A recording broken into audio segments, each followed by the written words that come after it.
Hello तो मेरी YouTube की फैमिली, आई होप कि सब बढ़िया हो गए। जैसे कि मैं आपसे 50 क्वेश्चन पूछूंगा अकाउंट से रिलेटेड, तो आपको उन सब के आंसर देने, इससे आपका रिवीजन हो जाएगा। कमेंट ज़रूर करना, मैं सबके रिवर्ट ज़रूर दूंगा, ठीक है। तो आइए अब सीधा शुरू करते हैं, सीधा क्वेश्चन नंबर 1 से। तो let's take an example, my company name is paper trading company which is in UP and I buy goods from XYZ Private Limited, so which is in Delhi for 2,50,000, which does not include GST and the rate of GST is 28%. How will I pass the purchase entry in which when he gives me the invoice? Simple है, मेरा company का नाम paper trading है जो कि Delhi UP में है, और मैं XYZ से मैं माल खरीदता हूँ 2,50,000 का, जिसमें जीएसटी इंक्लूड ही नहीं है, और जीएसटी का रेट है 28%। तो हमें परचेज़ की एंट्री बतानी है, नॉर्मल परचेज़ की एंट्री, ठीक है। अब सेकंड क्वेश्चन में चलते हैं। Let's take an example, my company name is private paper trading company which is in UP and I sell goods to XYZ private limited for 2,90,000 which is in Delhi, which include GST rate is 28%। How will I pass the sale entry? पहले में purchase था, इसमें cell की entry बतानी है, ठीक है। मैंने माल किसको बेचा? XYZ प्राइवेट लिमिटेड को। तो कितने का बेचा? 2,90,000 का, इसमें इंक्लूड जीएसटी है। तो इसमें हम सेल की एंट्री क्या पास करेंगे? सिंपल, पहले में परचेज था, इसमें सेल की एंट्री आपको बतानी है, ठीक है। आई होप आप लोगों को समझ में आ रहा है। तो सिंपल है, देखना, आराम से देखना। इसमें सिंपल हमें सेल की एंट्री बतानी है, उसमें जीएसटी इंक्लूड नहीं था, इसमें जीएसटी इंक्लूड है। तब हम क्या पास करेंगे, क्या एंट्री पास करेंगे, ठीक है। नॉर्मल है,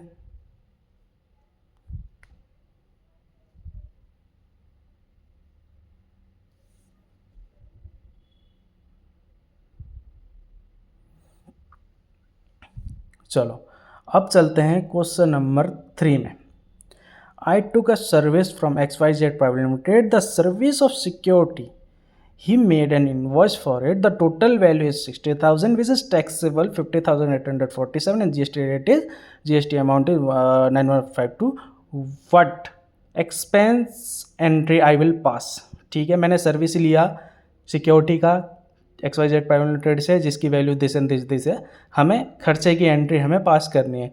क्या मैं डेबिट करूँगा, क्या क्रेडिट करूँगा? सिंपल है, एक्सपेंस की हमें जो खर्चे जो बिल डालते हैं उसकी एंट्री हमें पास करनी है, ठीक है।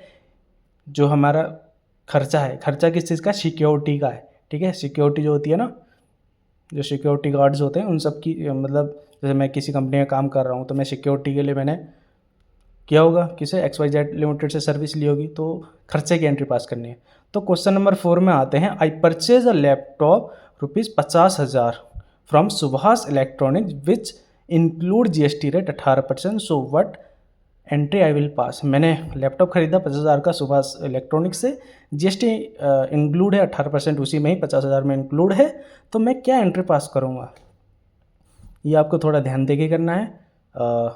ये अब मैं खर्चा बुक कर दूंगा, या मैं कैपिटलाइज कर दूंगा, क्या कर दूंगा वो मुझे कुछ नहीं पता, या मैं सीधा परचेज एंट्री चढ़ाऊँगा, मुझे कुछ नहीं पता। आपको कमेंट सेक्शन में बताना है, ठीक है। So fifth question, for example let's assume that the total salary 50 lakh from which PF deducted 25,000 and advance 2 lakh was deducted for who would taken the advances earlier. Now the remaining balance 47,75,000 will be credited to everyone bank account as per your salary. Now tell me the entry of salary booked and entry for the payment of 75,000, ठीक है। Simple है, salary की value है 50 लाख की, PF कटा 25,000, advance कटा 2 लाख। जिन्होंने advance ले रखा होगा उन्होंने कंपनी ने काट दिया 2 लाख रुपए। जो बचा 47,75,000 रुपये, ये खाते में चले गए, सबके अलग अलग एम्प्लॉय के हिसाब से खाते में चले गए। तो सैलरी बुक की एंट्री हम क्या पास करेंगे, ठीक है। जो भी 50,000 PF कट गया, एडवांस, इन सब की हम एंट्री क्या पास करेंगे। और जो 47,75,000 है, इसकी जो पेमेंट जो गई है, इसकी बैंक से गई होगी। तो जो पेबल, मतलब जहाँ भी हम पेबल जो खड़ा करेंगे उसको एंट्री हम कैसे दिखाएंगे? क्या पेमेंट कंपनी के तरफ से गया, कंपनी का खर्चा हुआ, तो जो बैंक से निकला उसकी पेमेंट की एंट्री हम कैसे दिखाएंगे? 27,75,000 मेरा जीरो हो जाना चाहिए, वो कैसे होगा? तो वो क्वेश्चन है, समझ रहे हो? पहले सैलरी बुक करना है, दूसरा 47,75,000 की बैंक से कैसे पेमेंट गई, क्या एंट्री पास करेंगे, वो आपको बताना है। समझ में आ गया? सिंपल है। दोबारा बताऊं? बताने की ज़रूरत है। 50 लाख था, 25,000 PF कट गया, एडवांस 2 लाख कट गया, बचा 47 लाख। इसकी पहले आपको सैलरी बुक की एंट्री बतानी है, उसके बाद बैंक से जो डायरेक्ट हुआ उसकी बतानी है, ठीक है। 6th क्वेश्चन में आओ। Paper trading company pays 2,50,000 to XYZ private limited from Punjab National Bank and what will the entry of payment. Paper and trading company ने 2.5 लाख रुपए किसको दिए? XYZ प्राइवेट लिमिटेड को दिए। किससे दिए? पंजाब एंड सिंध बैंक से दिए, ठीक है, पंजाब नेशनल बैंक से दिए। तो हम क्या एंट्री पेमेंट की हम एंट्री क्या पास करेंगे, ठीक है। बैंक स्टेटमेंट में जैसे जो पेमेंट की एंट्री होती है, मैंने किसको दिया? XYZ को दिया, क्या एंट्री पास करूँगा? वो है 7th में आ जाओ। 50 लाख रुपए मेरे पास आ गए, किसके पास आ गए? पेपर ट्रेडिंग कंपनी के पास आए। कहाँ से आए? XYZ से आ गए SBI अकाउंट। तो इसमें रिसिप्ट कटेगी, क्या एंट्री पास करेंगे ये आप लोग बताना है। सिंपल है। 50,000 रुपये आ गए मेरे पास पेपर ट्रेडिंग के पास। कौन से बैंक में? SBI में आए। मैं रसीद काटूंगा, क्या पार्ट काटूंगा, कहाँ से आए हैं, ये सब चीज़ें आपको बताना है, ठीक है। सिंपल है। आई होप आपको समझ में आ रहा है। तो 8वें क्वेश्चन में चलते हैं। When do you pass Contra entry? कब हम पास करते हैं कॉन्ट्रा एंट्री? कॉन्ट्रा एंट्री क्या है? कॉन्ट्रा जब आप F4 करते हो टैली में जाके, कॉन्ट्रा एक ऑप्शन आता है, क्या है, हम कब पास करते हैं, वो आपको बताना है। 9 शॉर्टकट की ऑफ कैलकुलेटर इन टैली में शॉर्टकट की क्या है? कैलकुलेटर जब आप ओपन करते हो। 10 what is advance from customer, what is advance to supplier? क्या है एडवांस फ्रॉम कस्टमर और सप्लायर क्या है? बेसिकली आप लोगों को पता होगा, आप बस कमेंट में बता दो क्या है। Question number 11 what is bank reconciliation? Bank statement आपको पता है, आप लोग चढ़ाते हो, लेकिन बैंक रिकन्सिलेशन का पार्ट भी होता है। बैंक रिकन्सिलेशन क्या होता है, ये मेन है, समझ रहे हो। क्वेश्चन नंबर 12 प्रीपेड टैक्स हो इन करंट लाइबिलिटीज करेक्ट और रॉन्ग? इफ़ करेक्ट रीजन बताओ, इफ़ रॉन्ग रीजन बताओ। करेक्ट है तो भी रीजन बताओ, अगर रॉन्ग है तो भी रीजन बताओ। प्रीपेड टैक्स को क्या हम करंट लाइबिलिटी में शो करते हैं? सही है गलत है? आपको ये बताना है। करेक्ट है तो भी बताना है और गलत है तो भी बताना है। रीज़न देना है आपको कि क्यों गलत है और क्यों सही है, समझ रहे हो। और प्रीपेड टैक्स क्या है? 13 audit trial compulsory for private limited company? Audit trial compulsory है क्या प्राइवेट लिमिटेड कंपनी में? कंपलसरी है, हाँ या ना? हाँ या ना में आपको जवाब देना है, ठीक है। क्या फॉर्म्स में भी कंपलसरी है? चलो मैं एक और ऐड कर देता हूँ, क्या फॉर्म्स में भी कंपलसरी है ऑडिट ट्रायल? जो एंटरप्राइजेज होते हैं इसमें कंपलसरी है क्या ऑडिट ट्रायल? ये भी आपको बता दूँ। Question number 14 all incomes are credit and all expenses are debit is correct? क्या सही है? सारे इनकम क्रेडिट होते हैं और सारे खर्चे डेबिट होते हैं, क्या सही है या गलत है? बताओ। गोल्डन रूल्स ऑफ अकाउंटिंग, अगर आपने 11th में पढ़ा होगा गोल्डन रूल्स, आपको पता होगा, वो आपको बताना है। क्या गोल्डन रूल्स है अकाउंटिंग के, ये आपको ज़रूर पता होगा 11th में, क्योंकि मैंने भी कराया भाई। प्लीज़ आप कमेंट कर देना यार, कमेंट करते रहना, मुझे पता लगना चाहिए कि आप सब लोगों ने आंसर दिया। रिप्लाई ज़रूर करना है कमेंट में ना, मैं सबके रिप्लाई दूंगा। 16 due date of GSTR1 and GSTR3B monthly return जो जाती है, जैसे एग्जांपल में दिसंबर 24 की ड्यू डेट क्या है GSTR1 और 3B की, एग्जांपल में आपको आंसर देना है, ठीक है। 17 डॉक्यूमेंट इशू मैंडेटरी इन GSTR1? मैंडेटरी है क्या GSTR1 में डॉक्यूमेंट इशू? अगर आपने GSTR1 भरा होगा तो आपको पता होगा, डॉक्यूमेंट का ऑप्शन आता है, क्या मैंडेटरी होता है? पता नहीं। What is B2CL in GSTR1? B2CL क्या होता है? GSTR1 में एक कॉलम आता है B2CL, एक आता है, आप ध्यान रखना। B2CL क्या है, क्या है, what is B2CL? 19 what is B2CS others in GSTR1? GSTR1 में एक B2CS भी आता है, क्या है B2CS? ये तो पता नहीं क्या है, आपको बताना है। Question number 20 what is the difference between interstate intra state?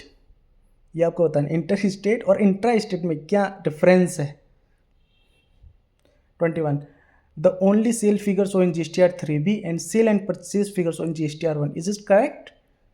GSTR3 में खाली हम सेल शो करते हैं और GSTR1 में सेल और परचेज दोनों शो करते हैं। क्या ये सही है? अगर सही है तो बता दो, अगर गलत है तो भी बताओ, ठीक है। वीडियो थोड़ी बोल रहा हूँ, थोड़ा फास्ट बोल रहा हूँ यार। 22 what is DRC03 and when do we to do. DRC03 क्या है और हम इसे कब अप्लाई करते हैं ना। 23 what is cash ledger in GST। GST में जब आप लेजर में आते हो, कैश लेजर का ऑप्शन आता है, क्या है वो? बहुत लोगों को पता होगा कैश लेजर क्या है GST में। अगर आप रिटर्न भरते हैं तो ज़रूर पता होगा। व्हाट इज़ क्रेडिट लेजर, और क्रेडिट लेजर भी क्या है ये आपको पता होगा, ठीक है। क्रेडिट लेजर क्या है बिल्कुल पता होगा आप लोगों को। 24 हो गया। 25 interest late fee penalty can all these are adjusted in the credit ledger. कि इंटरेस्ट लेट फी और पेनल्टी हम एडजस्ट कर सकते हैं क्या क्रेडिट लेजर से GST में? कर सकते हैं।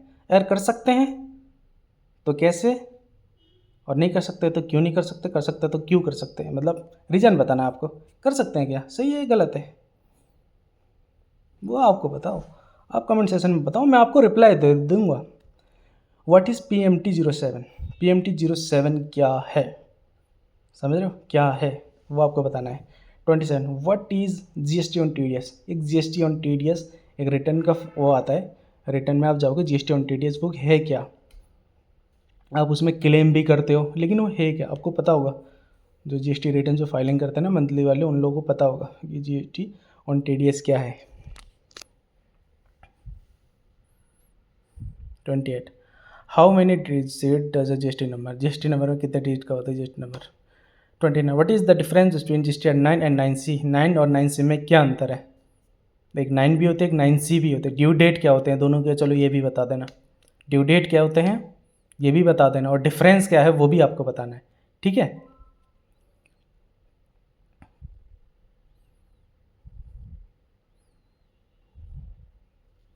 आई होप आप लोगों को वीडियो अच्छी लगी होगी।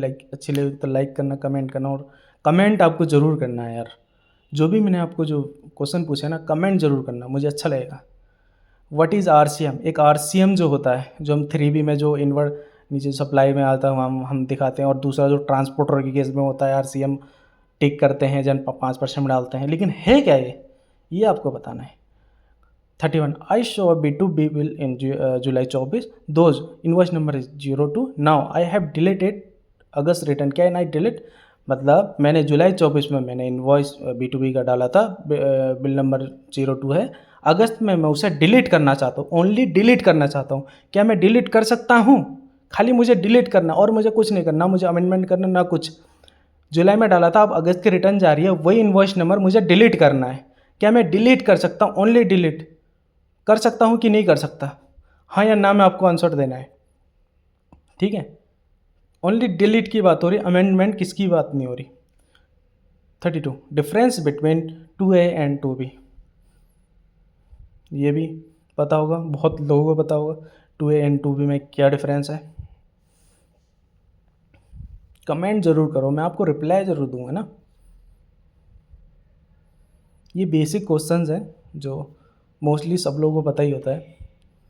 33 कैन B2B अमेंडमेंट पैसे GST। B2B अमेंडमेंट को 2 से 3 बार क्या अमेंड कर सकता हूँ। एक बार जैसे मैंने अमेंड कर दिया जुलाई का, मैंने अगस्त में अमेंड कर दिया, अब दोबारा वही इनवॉइस को मैं अमेंड कर सकता हूँ क्या, कर सकता हूँ क्या, वो आप बताओ, कर सकता हूँ क्या, हाँ या ना।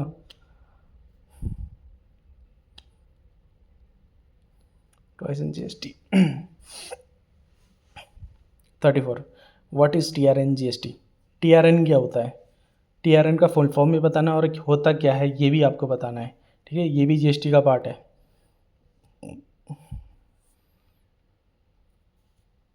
ये स्टार्टिंग में होता है, बस इतना बता दे, स्टार्टिंग में होता है तो आप समझ जाओगी क्या है।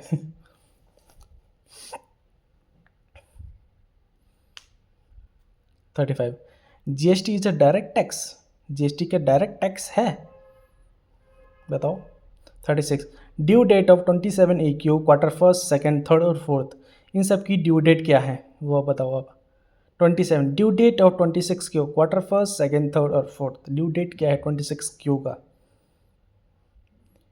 ड्यू डेट 24 क्यू का, क्वार्टर फर्स्ट, सेकेंड, थर्ड और फोर्थ।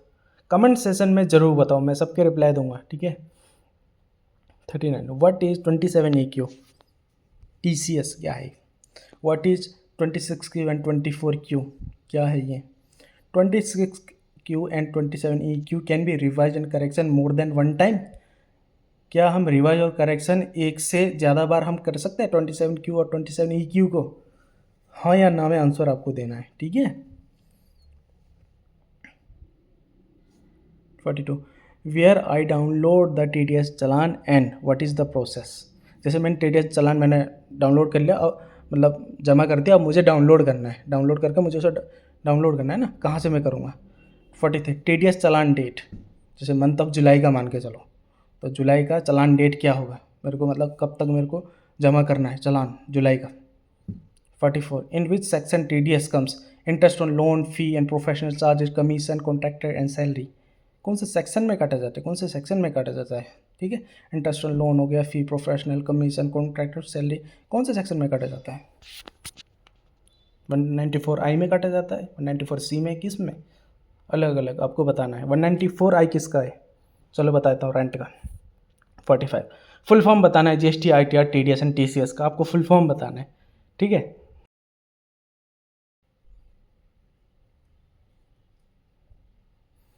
तो 46 new slab rate of ITR, new slab rate of ITR कुछ चेंजेस हुआ है वो आपको बताओ। What is the difference between provisional and projected balance sheet, provisional और प्रोजेक्टेड बैलेंस शीट में क्या डिफरेंस है वो आपको बताना है, ठीक है। क्या डिफरेंस है प्रोजेक्टेड और प्रोविजनल में।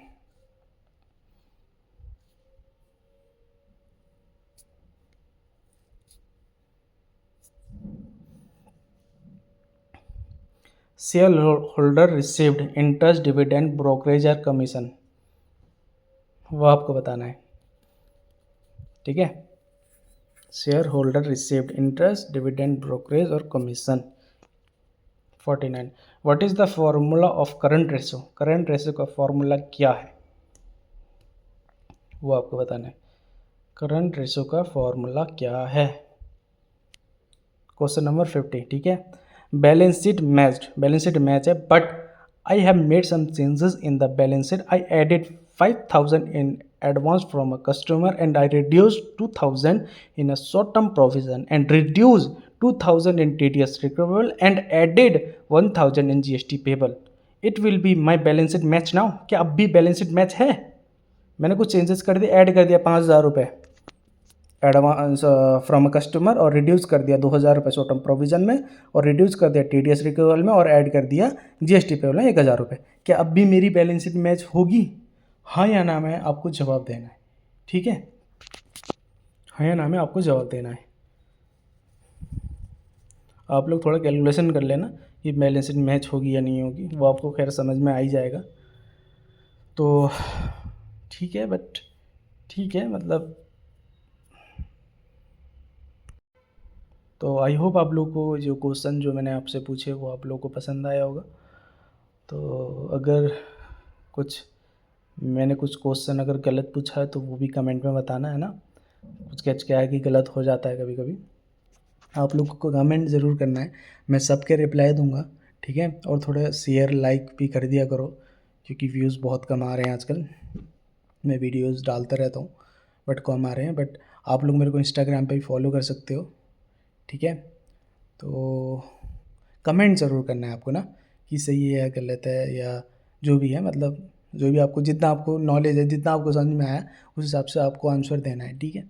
तो मिलते हैं अगले वीडियो में, तब तक के लिए thank you so much and bye bye.